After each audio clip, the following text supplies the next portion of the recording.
The creative person has a special gift, his private vision of the world.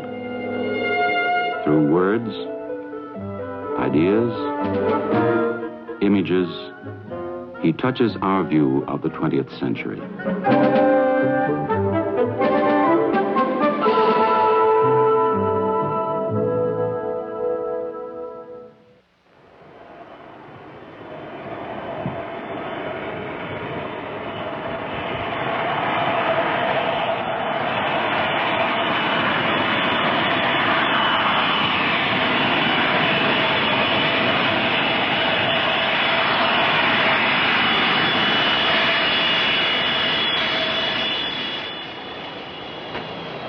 On Air India's Boeing 707, flight AI-1068, from New York, London, Frankfurt, Geneva, Cairo, and Bombay.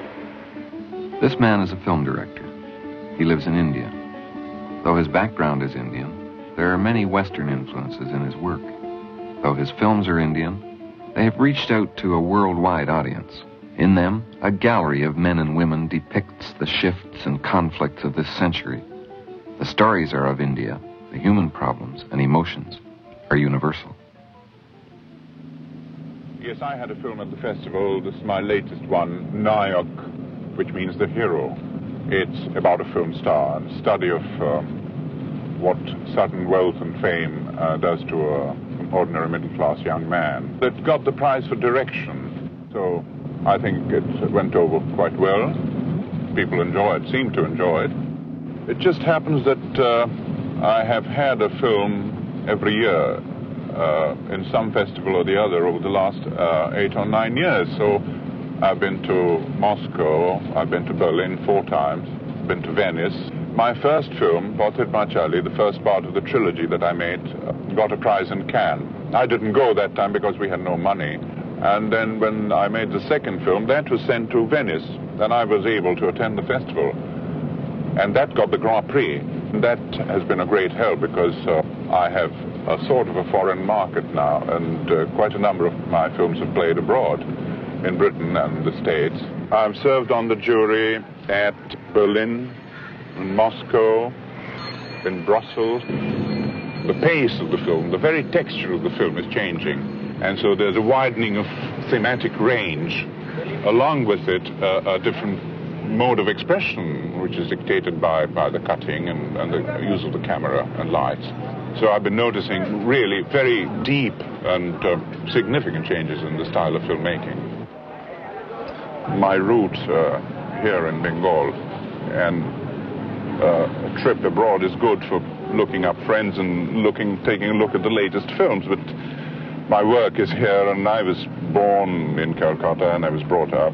I love this city. I never want to leave it.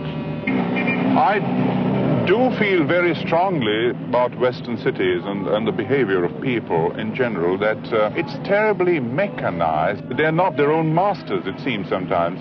They're always guided by a timetable, and they have to stick to schedules. Whereas here, even in the city, people have, they're to a certain extent their own masters. They're not nearly as mechanized as in the West. And I feel there's more contact with living reality. I can quite see the foreigner's first reaction as he comes into the city as being somewhat unfavorable. For one thing, there's a lot of people and there's a lot of squalor, but Calcutta is not just that. It's got many facets, many aspects to it.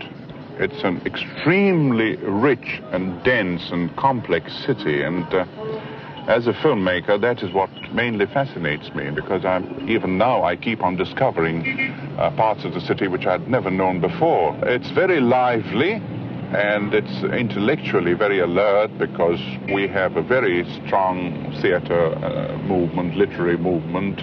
There's always something happening, and people are reacting to events and situations in a very voluble fashion. Of course, it sometimes also leads to things like riots and such other unfortunate incidents, but that only shows that the people are in a state of constantly reacting to things. And as a filmmaker, I find this interesting. Ever since my first film, I've used both professionals and non-professionals, and also people who'd never faced the camera or never even thought of facing the camera. When I write my scenario, I have each character I can sort of visualize, and I look for people, for faces which conform to my visual conception of an actor. And if I find a professional who fits the part, I take a professional. If not, then I start looking around for amateur actors or non-actors even, people just whom I meet on a tram or a bus on the street.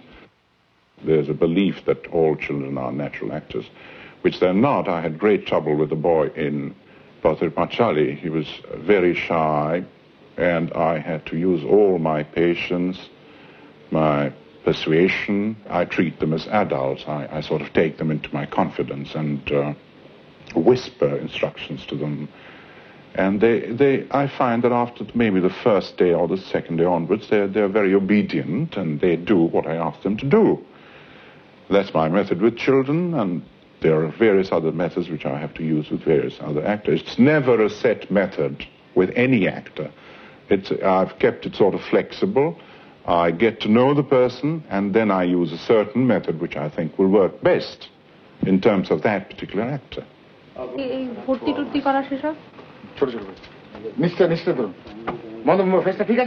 India, with its huge home market, is one of the world's largest film producers. There are studios in several cities, production in half a dozen languages. Action!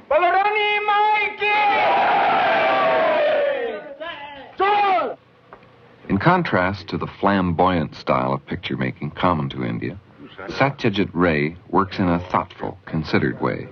Every aspect of his production is planned, not always the case in Indian studios. From his actors, he seeks naturalness, authenticity, a total break from the high theatrical style of most Indian films. Mr. Ray is wonderful to work with because he is very patient. When taking the scenes, he would explain the situation and ask us to act the situation the way we wanted to do. That is, he wouldn't dictate the way we should move our hands or put our heads in a certain direction. Not like that. He would just tell us that this particular character is feeling like this in this particular moment. First of all, I was very reluctant to go into it at all because, I had that middle-class inhibition against being on the screen, though I had acted on the stage, but that was non-professional stage, of course. I didn't like the role either, because the role in Pathir Panchali, his first film in which I was, it was the role of a village wife. But when I started working with him, it was absolutely different. I got so much involved in it and inspired by the team spirit, you should say. I never felt anything was forced on me. The genuineness of the atmosphere and his direction as well. As a director, he wouldn't, he would just describe the particular scene or the emotion he wants me to do. And would just stand by and see how I can do it. So I also felt that I was contributing to the creation, to his creative effort. Well, two leading young stars of the Bengali films, both discoveries of Ray, actor Sumitra Chatterjee and actress Madhubai Mukherjee. She was being offered with a role that time. She only went there with the sole intention of meeting a great director, and she was very much impressed by him. The second time when you went there, you were offered with the role. না সব রকমই যদি প্রথমে স্বাধীনতা দেন তারপরে যদি না পারেন She says that he gives you entire liberty to perform in the beginning. He interferes only when you make a mistake or he wants to guide you or correct you in some direction. Both in the studio and on location, Ray's work is well prepared. There's a steady output, 1 or 2 films each year, The tempo of rehearsal is calm, but quick. His actors and crew work smoothly. When we are shooting in a studio, the shots are taken more or less as their plan because you're limited in terms of the set and angles.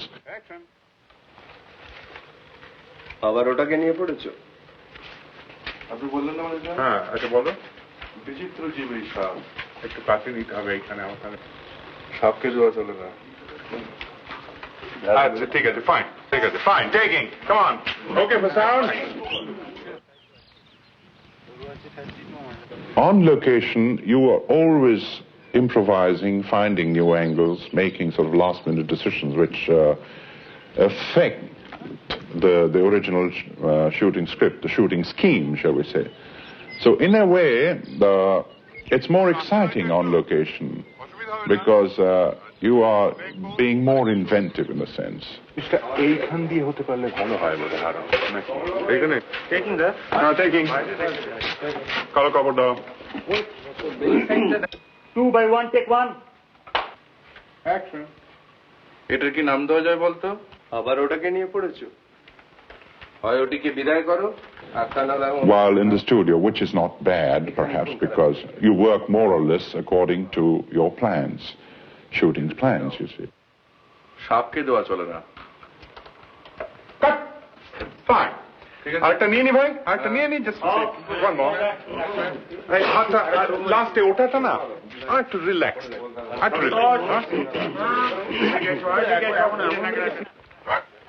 While on location, even a sudden sort of effect of light excites you, and you maybe have an additional shot or do the scene a little differently, This could be or a sudden shower, or certain viewpoints which you suddenly discover.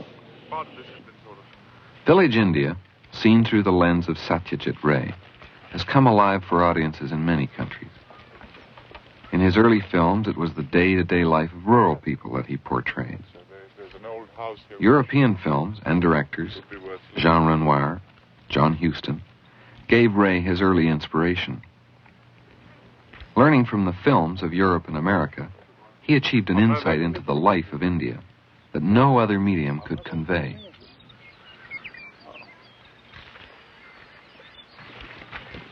Turning from the local scene he knows so well, Ray now thinks of more ambitious projects, international films, with big budgets and major stars.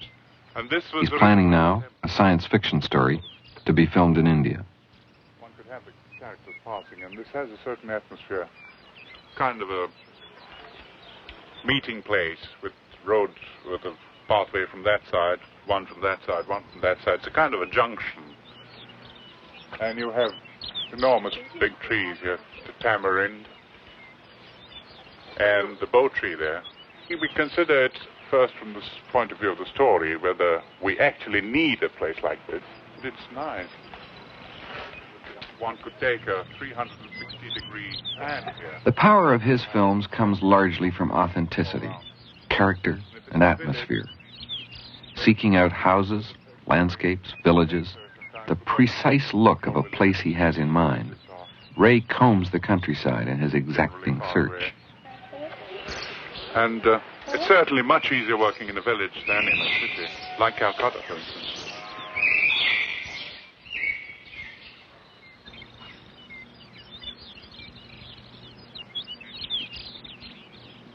সামনের গ্রামে যদি কোনো মন্দির পাওয়া যায়। এই সিজনটা খুব fluctuating light. The clouds are much better at that time. Full-length filমের জন্য? Yes, I think, but by October I think it'll be much better because we won't have these passing clouds. And the paddy is lovely now. It's better now than when it's ripe. Otherwise it sort of tends to droop.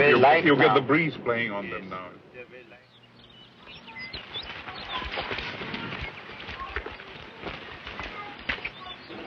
I think we should get the camera out and take a shot here.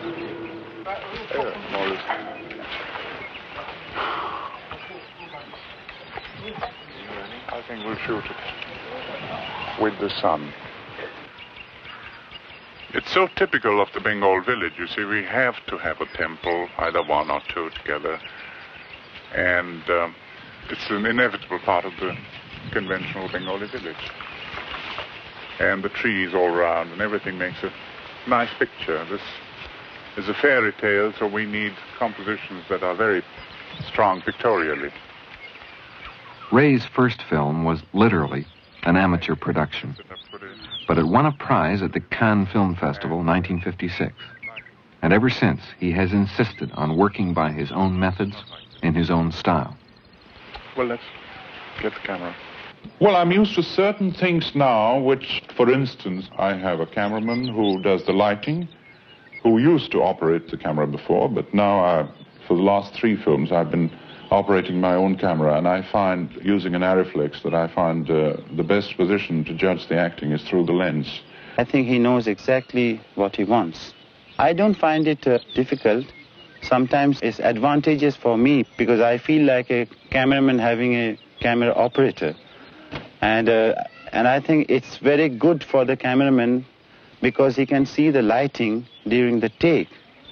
And if the cameraman operates his own camera, he's, I think, more busy with the camera operation than to see the lighting. And if they let me do that abroad, I'm used to a tremendous lot of freedom right from my first film. And that's the main thing that worries me, whether I'll be able to get the freedom that I want to the extent that I have it here now. Let's go. Fine. I did 10 years of advertising work before I came into films. I did the illustration for a book called Pathir Panchali. I was doing graphic designing, advertising work, book work, all sorts of things. And then I did illustration for this book, and it struck me even then that it would make quite a remarkable film. And at the same time, I was doing some illustration and book jacket designing for a new publisher. They published some of my father's books, and I have more or less kept it up. I design posters for my films, do some of the advertising campaign, occasionally design the leaflets, and have also designed the credits. And when I started making films, I almost inevitably wrote my script in the visual form, as you find here. You see, these are scenes. It's a shooting script, actually, but they're not typed. They're in little drawings with notes about the dialogue on the side. And there are also architectural things and in discussions with art directors. I find that this form helps in my discussion with the cameraman, as well as it helps me because I always have a kind of a visual reference of the scene I'm going to shoot. These are drawings of costumes which the various characters in this film, Charulata, wore in the film, and I have indicated the particular sets and the sequences in which they were used. This is the second character, the husband, and here we have Charulata, the main character, the heroine, with the usual indications down the side. Saris, which we had to specially buy, and blouses with frills and Victorian everything, because this was a period piece, 1870. With his art director, Ray often revisits the old houses and palaces of Calcutta. He's very meticulous, very careful, and looks after each little detail, which is ultimately good for the results, what you see on the screen. I like to work very carefully. I don't like to work in a slapdash manner. So if he is difficult, it's better, perhaps, for the results.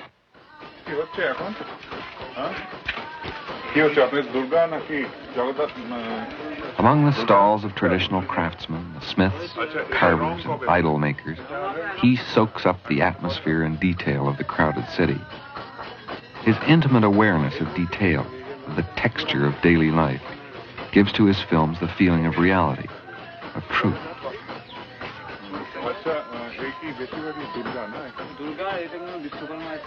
You know, it's the way all sorts of things are put together in a house, in a room, in a small space. We prefer to go always to the locations for fresh ideas.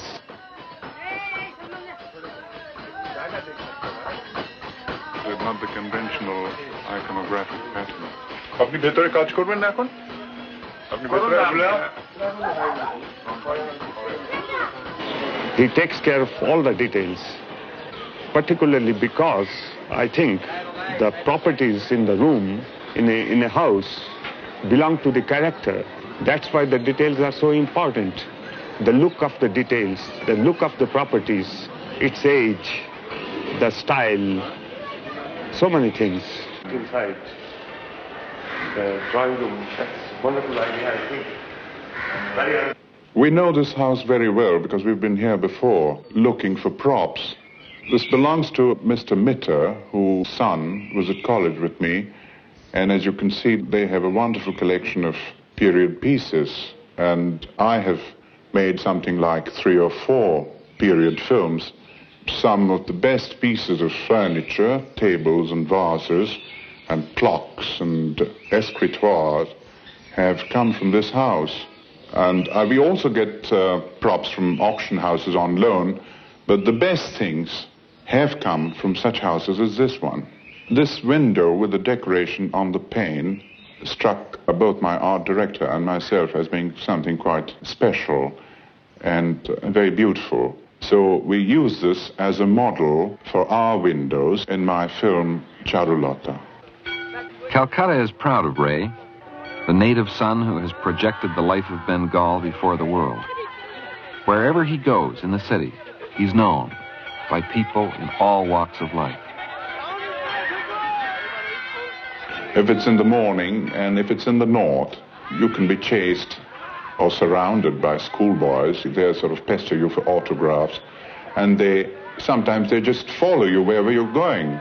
It's been happening for such a long time that it has ceased to surprise me. I think it did in the early stages, but now I'm more or less used to it. And of course, when I'm out on tour or somewhere, even in remote places like Rajasthan, for instance, we were looking for a location and the train stopped at a small station, and we got down and went into a bookstall, and the bookstall owner immediately recognized me and offered me a cup of tea, so it can be a nice thing at times. I'm composing a song for my next film, The Fantasy. It's going to be a sort of a musical. The 2 main characters, 2 youngsters from a Bengal village. One of them is a singer, the other is a drummer. They go out and have all sorts of adventures in various places all over India. And it's really a sort of a musical with dances and even battles, which will be shot to the rhythm of music that I'll compose for the film.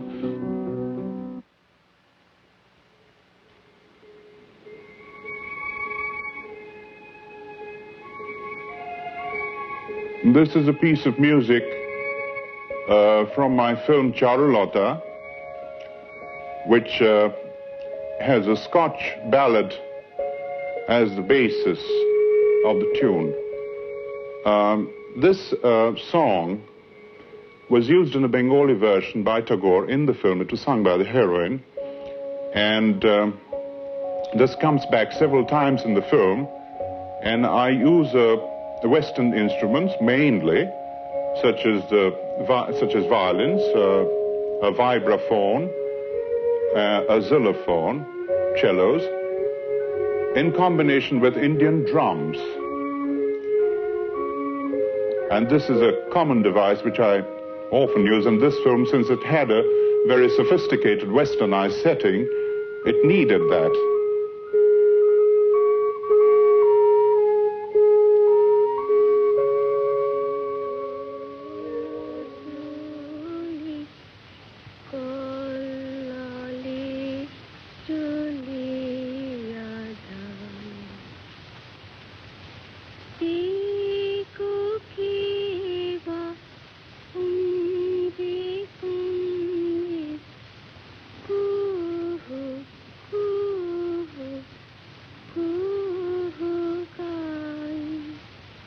I have never written any music which can be really identified as either folk or classical or Indian or Western, because the films have a look, generally, which are not wholly Indian, even if it's a modern story laid in Calcutta. There are all sorts of things which have very Western connotations. It's so Western that you have to devise a kind of combination thing, you see. It can't be either wholly India or wholly Western. So it's music. He saw the film not with just an Indian eye, emotional eye, but the eye of the world, I should say like that. And that's why and with his art and his talent, his pictures were very attractive to the West, though the background, the whole thing was Indian, traditionally and pictorially. But the eye was partly foreign too. In fact, it's the critics who've done it. They've analyzed the themes of my films, and they've arrived at the conclusion that my main theme seems to be the conflict between the old India and the new India. And maybe they're right, because it's there. I mean, I can't deny it. It's there. Let's come back again and again. It is not just today's India here now, in a particular place, but something deeper than that. It is, I would say, something of India which has been there for a long time, and over and above that, Ray's films chronicle something of the change which has taken place in this body of tradition in India in the last 100 years. I would say that they are, in fact, more profoundly true of Indian life than any other films we've made in India. That's been largely gone into my films, this question of political involvement. If it's an international question of great import, I've taken part in demonstrations and even made speeches, only maybe on an average once a year, because the rest of all my time taken up with either shooting a film or planning the next one. I feel very, very strongly that my main business is to make films. Of course, one reacts to all the elements of poverty in the city and all the distress around you, but you keep feeling that as an artist what you have to do is perhaps make a film about them which will bring them into the consciousness of a large section of public, make them feel about this distress or this state of affairs. সাহিত্যে কেন ভাই ওটা তোমারও দরকার সাহিত্যে কেন ভাই ওটা তোমারও উপর থেমে যাবে, তোমারও সঙ্গে রিঅ্যাকশনটা এসে যাবে। আচ্ছা, বুঝতে পারছো? সাহিত্যে কেন ভাই ওটা তোমারও এই দেখলাম দেখি ওর দিকে তাকালাম ন্যাচারালি সেটা এই যখন। But that is all I can do as a filmmaker, state certain things through the film and try to make the audience, the people, think and be conscious about them. I have never proposed solutions to problems because I think it's beyond my powers to do so. But as an artist, I think it is within my powers to present certain aspects as faithfully and honestly as possible so that it's brought to the consciousness of the thinking man. 2x4, take one. Action. ডুন্ডুবি তোমার আজকাল যে রেটে case আসছে তাতে আমি ভাবছি ব্যোমকেশের diary ছেড়ে শেষে একটা স্ট্রেট রোমান্টিক উপন্যাস লিখবো। চলবে না মানে? কাটবে না, কাটাবার আর্ট জানা চাই। তাছাড়া নির্ভেজাল প্রেম জিনিসটা অ্যানালাইজ করো, দেখবে খাদ রয়েছে।